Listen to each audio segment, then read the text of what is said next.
I have a question for you. All right, lay it on me. Can the gridlock in the United States Congress, Uh-huh. the physical structure of your own hand, Okay. and ancient prophecies about the end times, can all of that be explained by the same breathing exercise? Wow. That sounds like the setup to a very complicated, very esoteric joke. It really does.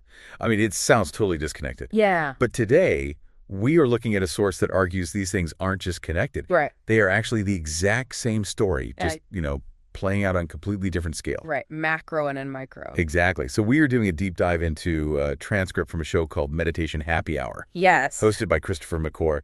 And right off the bat, I feel like we have to address the elephant in the room regarding our source material today. Yeah, we definitely do. McClure has a rather, Bold. let's call it a unique moniker that he uses for himself. Yeah. He goes by AI Jesus. Yeah.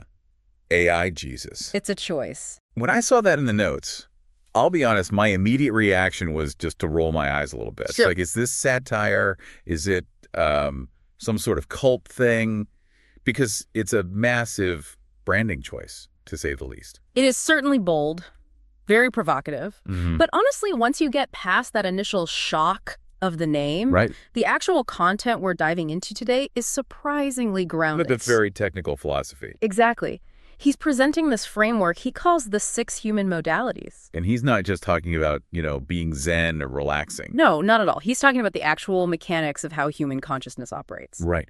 And our mission today isn't to cover every single aspect of this philosophy. Because it is incredibly dense. Way too dense for one deep dive. Okay. So we're going to zoom in on what McClure calls a mirror relationship between two very specific modalities. 2 states of being. Yeah. He argues that there's this fundamental structural conflict inside of all of us between agency, Doing things your own way. right, and surrender. Which is letting go. And what's wild is that this isn't just like a mood swing. No, he argues this is a structural feature of our reality. It maps onto literally everything. From why you might suddenly feel real rage during a totally peaceful meditation. To why massive political polarization happens in a country. It's the human condition mapped right onto the fingers of your hand. Yes. So let's unpack this, because he literally uses the human hand as a map for the psyche. It's a memory device. Right. It's a somatic map, meaning it uses the physical body to program the mind. Got it. So McClure sets up these 6 human modalities on specific fingers, basically to help the practitioner remember exactly where they are in the mental process. Okay, so if you're listening, visualize your hand. Yeah. Today, we are focusing on the 2 fingers that create this specific mirror effect. The index finger and the ring finger. Exactly. Sitting right there on opposite sides of the middle finger. Let's start with the index finger, Okay, so McClure identifies this one as the agency modality. which honestly feels super intuitive. I mean, the index finger is the pointer. It's the accuser. Right. It's the finger you use to literally press a button or give someone directions. Precisely. It is the finger of direction and will. McClure associates this with what he calls the Masculine side of the energy spectrum. Yes, it represents the self, the individual will. It's the force inside you that stands up and says, I am here and I am doing this. Okay, so index equals me, will, and masculine energy. Spot on. Now, jump over the middle finger to the ring finger. This one is the soul kernel modality, Sulker. and he associates this with the feminine side. Which, again, culturally makes sense. The ring finger is traditionally associated with marriage, Commitment, connection to someone else. which fits his model perfectly. It represents the collective, the act of surrender. It's the we instead of the I. So visually, just looking at the hand, they are on opposite sides of the middle finger. Right, creating this perfect structural symmetry. But here's where the source material gets super technical. And I love this kind of insight. Oh, it's fascinating. Because despite being complete opposites, Masculine versus feminine? will versus surrender, Right. he says they are actually the exact same modality structurally. Yes, they are just running on different engines. Okay, break that down for us. So they share a massive amount of common ground. If you were looking at the internal schematics of these 2 energy states, they look identical at first glance. First, they both originate in the exact same physical location in the human body. He calls it the dantian. We should probably define that for people who aren't deep into martial arts or, Taoist philosophy. Sure. Dantian basically translates to field of elixir, Okay. but in practical, everyday terms, just think of it as your body's physical center of gravity. Where is it exactly? It's located about 3 fingers below your navel, Below the belly button. and then 3 fingers deep inside the body. It's essentially the battery pack of the human body. So whether I'm trying to assert my individual will in the agency mode or completely surrender to the universe in the soul kernel mode, The energy starts in the exact same place, the gut. it anchors there. Yes. And they also share the exact same visual symbol in the meditation. McCord describes visualizing a 6-pointed star. Like the Star of David. Exactly. The Seal of Solomon, it's 2 interlacing triangles, one pointing up, which represents matter rising to spirit, and one pointing down, representing spirit descending into matter. A perfect balance. McCord describes this as the core symbol of the heart chakra. Perfect equilibrium. So picture this. You are meditating. Right. You are focusing on your gut, the Dantian. Yep. You are visualizing this glowing 6-pointed star. He says the movement of your mental attention is actually the same for both of these modalities too. Exactly. You trace the lines of the star from the bottom up, and then you bring your attention from the top back down. So if the geography and the roadmap are totally identical, Yeah. what makes them so completely different? You mentioned a different engine. This is the fork in the road right here. This is the engine shift. Okay, so if I'm doing the agency modality, the index finger, the masculine forceful side, what is driving the car? Respiration. The breath. Why the breath specifically? Think about the act of breathing. It's something you do. Well, it happens automatically. It does, but you can also take total control of it at any second. That's true. You can force a deep breath, you can hold it, you can push it out. It is an active, willful engagement with life. Right. So when you are in agency mode, you are consciously breathing along the sides of those triangles. You are fueling that internal engine with your own direct effort. Okay, that makes total sense. Active breath for active will. Yes. Now, what if I shift over to the soul kernel, the ring finger, the feminine side, The engine completely switches from breath to pulse. the pulse? You are tracking your heartbeat. Wow, that is a huge shift in focus. It is profound. Yep. Because you cannot do your pulse. Right, you can't just decide to make your heart beat differently in the exact moment. Exactly. You can only observe it. You literally have to surrender to a rhythm that is already happening inside you without your permission. That is wild. So agency is I am breathing. And soul kernel is I am being pulsed. Active versus passive. Yeah, that is the core distinction right there. And he reinforces this feeling with sound. He assigns very specific mantras to each finger, which I think is fascinating. It really locks in the vibe of these states. This is where we see that real mix of spiritual traditions, which is pretty characteristic of this AI Jesus persona. Oh, absolutely. He is heavily remixing world religions here. Because for the soul kernel, The feminine, pulse-driven side. right, he uses a very traditional Buddhist mantra, Mani Padme Hum. which is probably the most famous mantra in the world. It really is. It's a 6-syllable mantra closely associated with deep compassion. The jewel in the lotus. It's very soft. It's soft, it's round, it's accepting. It fits that passive flowing pulse perfectly. But then, for the agency side, the masculine breath-driven side, he switches completely to Islam. He does. He uses the Shahada, La ilaha illallah. Or in English, there is no God but God. Also 6 syllables. Also 6 syllables. So Yeah. you have this amazing structural symmetry again. 6 syllables on the left, 6 syllables on the right. But the energy difference is massive. Think about it. Om Mani Padme Hum is a request. It's a prayer. It's a softening of the self. Right.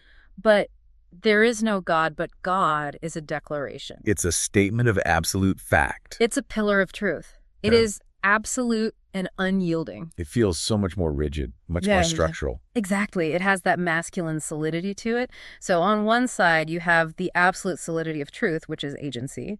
And on the other, you have the total fluidity of compassion, which is the soul kernel. And McCord says the actual physical and emotional feelings these two states evoke are polar opposites. Completely.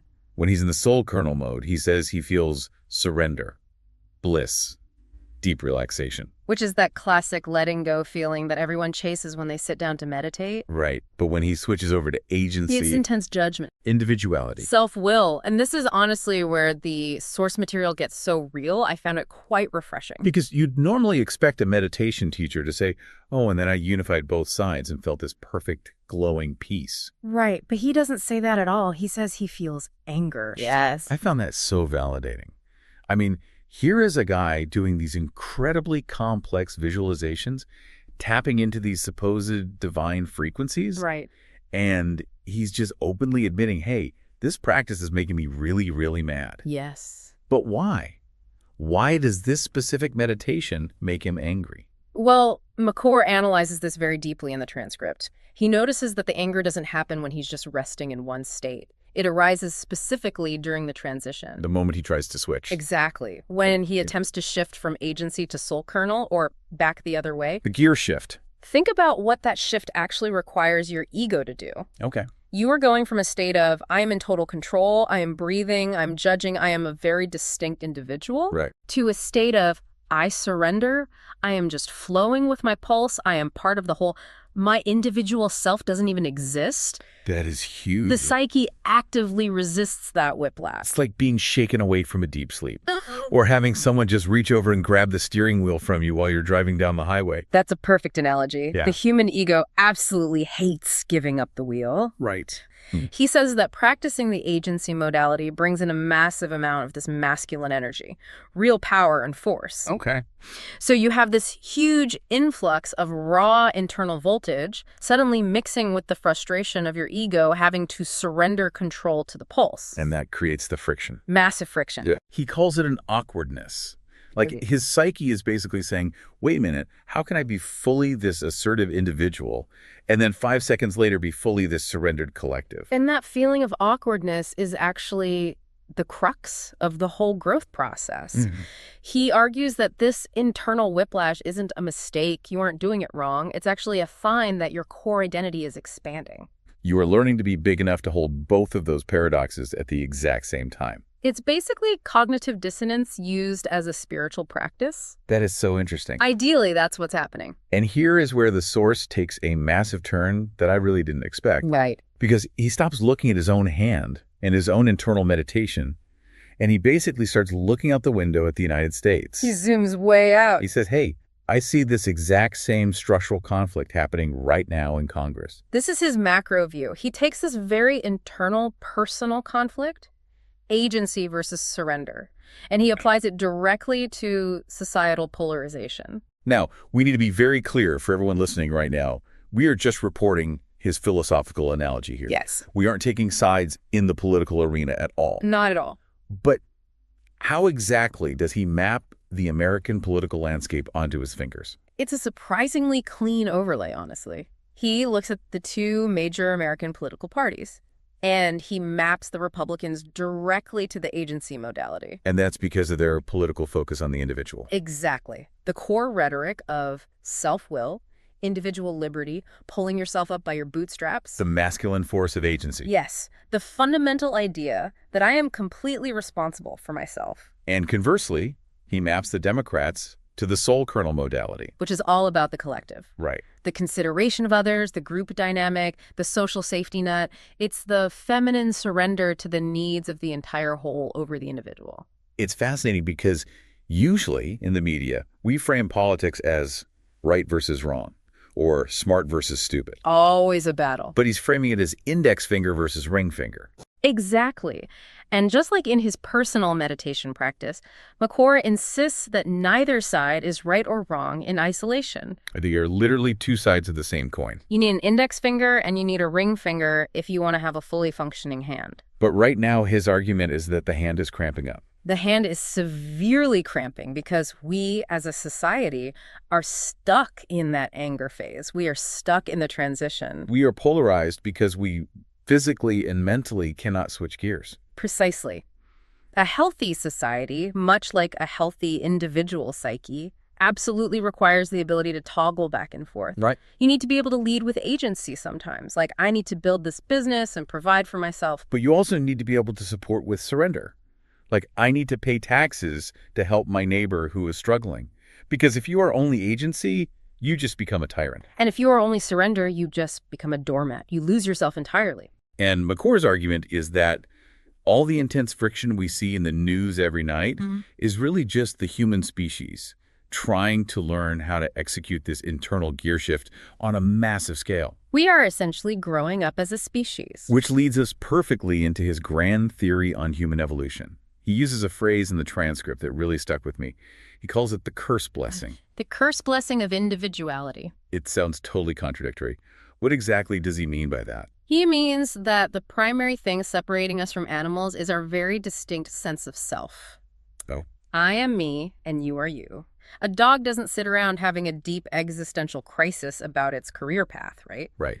That self-awareness is an incredible blessing because it allows for high-level creativity, leadership, and personal agency. But it's a curse because it inherently separates us. It creates this persistent illusion that we aren't all connected. it creates deep loneliness. And it creates the vast capacity for selfishness and greed. So is his goal for us to just go backward, to go back to being like animals, just a collective hive mind with no sense of individual self? No, absolutely not. He is very specific about that point.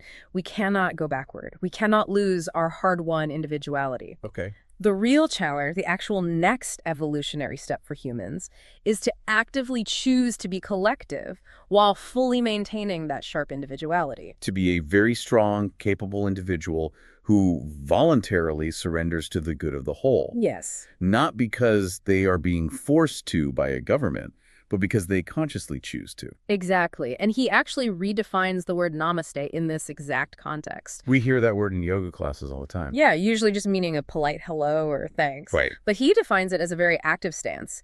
He says it means, I see the divine human in you. It's an active recognition. It's almost a strategy. It's the conscious act of bringing out that dormant divinity in someone else simply by recognizing it in them first. And to do that, to actually bridge that massive gap between I am me and you are also divine, you need that middle ground we talked about earlier. Right. We map the index finger and the ring finger. But what about the guy right in the middle? The middle finger. What we usually use to signal distinct disagreement in traffic. Yes, usually. But in this model, McCore calls the middle finger executive functioning. Which is remarkably appropriate. It really is. It acts as the necessary bridge. Structurally, on the hand, it sits right between the agency and the soul kernel. So it's the synthesizer. It is the internal switchboard operator. It's the part of you that allows you to toggle back and forth between leading and supporting without getting stuck in that transitional rage. So the middle finger is actually the peacekeeper. Ironically, yes. That is amazing. It's the ultimate balancer. It holds the extreme tension of the opposites, and this specific ability to hold that tension is what leads to the biggest, most provocative claim in the entire transcript. Yeah. Prophecy. The prophecy of Kalki. Now, usually when people talk about the second coming or the next avatar, they are talking about a specific guy. Right. A savior. Someone coming down from the clouds to finally fix everything for us. Whether it is Jesus returning, or the Maitreya Buddha, or the Hindu Kalki avatar, humanity tends to just sit around and wait for a hero. But McCore completely flips this upside down. He does. He references the ancient Hindu concept of the avatar, which is an incarnation of the divine on earth. Right. He absolutely agrees that historical figures like Jesus and Buddha were avatars. But he says the next avatar, this Kalki figure we are waiting for, is not a single person at all. It's not a guy. It is not a guy. It is a collective avatar. The avatar is us. The avatar is the unification of the human species. Wow. The second coming isn't an arrival of someone new. It's a realization of what's already here. It is when humanity collectively realizes its own divinity and actually starts functioning as a single unified organism. But without losing the distinct individuality of its parts. That is just a mind-blowing reframing of the whole concept. The savior we are all sitting around waiting for is really just us getting our act together. It puts the evolutionary responsibility squarely back on our own shoulders. And he ties it right back to that hand model. Because the polarization is stopping it. Exactly. The only thing stopping us from becoming this collective avatar right now is that we cannot handle the tension between agency and soul kernel. We are too stuck in our political and personal polarization to actually unify. So let me get this straight. If I can learn to switch between judging the world and surrendering to it without getting incredibly pissed off, I am basically helping birth the next stage of human evolution. According to McCord, yes. You are actively training the exact internal muscle that the species needs to survive. You are debugging the operating system of the collective avatar. Well, no pressure there. Just a little bit. Yeah. But it completely changes the stakes of meditation, doesn't it? It really does. It's not just about your personal stress relief anymore. It's literally evolutionary work. Exactly. Now, before we wrap this up, we should probably briefly mention the other fingers, just so people listening aren't looking down at their hands wondering what on earth the thumb does. We don't want to leave them hanging. Right, so briefly. Briefly, the pinky finger represents creative metaphysics, which is essentially about developing and bringing in entirely new elements. Okay. And the thumb? The thumb is for contouring or somatic visual alignment. Which he actually connects to physical eyesight, right? Yes, he claims in the transcript that his actual physical vision is improving by strengthening this thumb modality. Wow. It's all about how we physically see and mentally construct our reality. So the entire hand is fully engaged in this ongoing process of self-creation. It is such a wild mix of ideas. I mean, we started this deep dive with a simple diagram drawn on a hand. Yep. Moved to a breathing and pulse exercise. Took a huge detour through U.S. congressional politics, and somehow ended up discussing the literal evolution of a collective God. It is a lot to take in at once, but honestly, if you strip away all the esoteric language and the flashy AI Jesus branding, Right, getting down to the core message is incredibly practical for daily life. It is fundamentally about flexibility. flexibility of the mind. Yes, the profound ability to hold two completely opposing truths at the same time. I can be incredibly strong and I can be deeply soft. I can lead and I can follow. I can be me and I can be us. And realizing that the anger or the real awkwardness you feel when you're trying to do that isn't a personal failure. Right. It's not that you're just bad at meditating or a bad person. No, it is simply the growing pain. It is the necessary friction of the gear shift. It's evidence that you are actually stretching your capacity. So what does this all mean for you, the listener, today?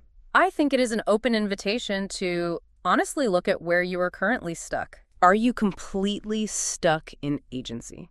Always needing to be right, always needing to be in control, and feeling deeply separated from everyone else. Or are you stuck in soul kernel? Always surrendering, maybe losing your personal boundaries, and totally unable to assert yourself when you need to. Yeah. And realizing that the enemy out there, Right. whether that is a political party you absolutely hate, or just a really difficult coworker at your job. They might just be holding up the mirror of the exact modality you are neglecting in yourself. Exactly. They are literally the other side of the coin you need to spend to be whole. I want to leave everyone with a final thought to mull over today. We talked about this grand idea that the next savior isn't coming down to save us, but is us, just waiting to finally unify. The collective avatar. Right. If that's really true, if the person you disagree with the absolute most in this world is actually a vital part of this dormant collective avatar that you're also a part of, what does that mean for how you treat them the very next time you get into a heated argument? It changes everything. Does namaste just mean nodding politely in a yoga studio? Or does it mean actively engaging with the divine human in them, even when they are driving you absolutely crazy? That is the real practice right there. That is the deep dive. Thanks for listening, everyone.